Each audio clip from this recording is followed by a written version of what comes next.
बातमी नागपूरमधून आहे। नागपूर रिंग रोडवरील शेकडो झाडांची कत्तल ही होर्डिंगसाठी होते का असा प्रश्न विचारला जातोय। कारण रस्त्यावर लावलेली होर्डिंग्स दिसत नसल्यानं झाडांवरती ही कुऱ्हाड चालवली गेली असं बोललं जात आहे। त्रिमूर्ती नगर ते छत्रपती चौकाच्या दरम्यान झाडांवरती कुऱ्हाड चालवण्यात आली। कोणत्याही परवानगीच्या शिवाय अज्ञातानं मोठमोठे वृक्ष तोडलेले आहेत। अशोकाची 410, पामची 152 झाडं एका रात्रीमध्ये तोडण्यात आली। दिवसाढवळ्या नागपूरमध्ये रिंग रोडवरती झाडांची कत्तल करण्यात आली आणि हे सगळं सीसीटीव्ही मध्ये चित्रित झालेलं आहे। रजत वशिष्ठ या संदर्भातले अपडेट देतील। रजत, अमोल, एक शंका व्यक्त केली जात आहे की मोठ्या संख्येने ही झाडं का तोडण्यात आली। कारण महानगरपालिकेने सांगितलं आहे की त्यांच्याकडून ही झाडं तोडण्यात आलेली नाही। सार्वजनिक बांधकाम विभाग यांच्या अखत्यारीत हा रस्ता येतो, त्यांनी सांगितलेलं आहे की आम्ही ही झाडं तोडलेली नाही। त्यामुळे ही जी झाडं आहे अशा पद्धतीने अगदी बुंध्यापासून का तोडण्यात आलेली असा प्रश्न निर्माण होतो। खरं पाहिलं तर रिंग रोडवर ही झाडं जी आहे ते दुभाजकावर अगदी 3-3, 4-4 फुटांच्या अंतरावर लावण्यात आलेली होती आणि 20 फुटापर्यंत ही झाडं वाढलेली होती।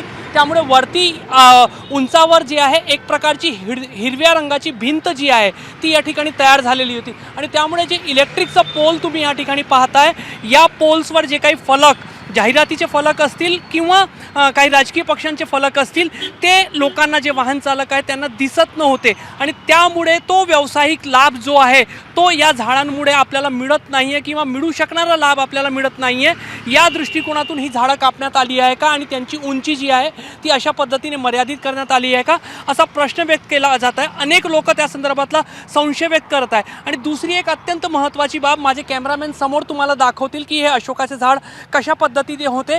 या अशोकांच्या झाडामुळे एक हिरवी भिंत ही दुभाजकांच्या मध्ये उभी झाली होती। त्यामुळे आजूबाजूचे जे काही मोठे शोरूम आहे, मोठ्या दुकानं आहेत, ते जे आहेत ते रस्त्याच्या दुसऱ्या बाजूने दिसत नव्हते आणि त्यामुळे जो एक व्यावसायिक तोटा होतोय असं अनेकांना वाटत असावा।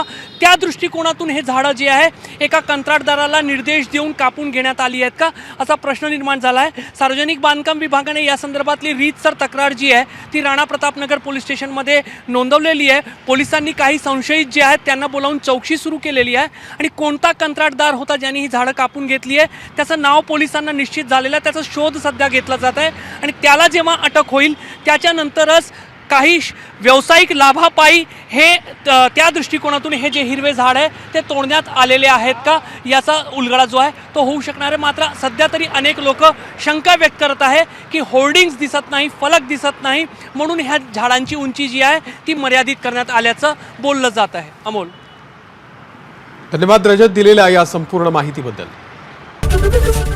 एबीपी माझा, उघडा डोळे बघा नीट।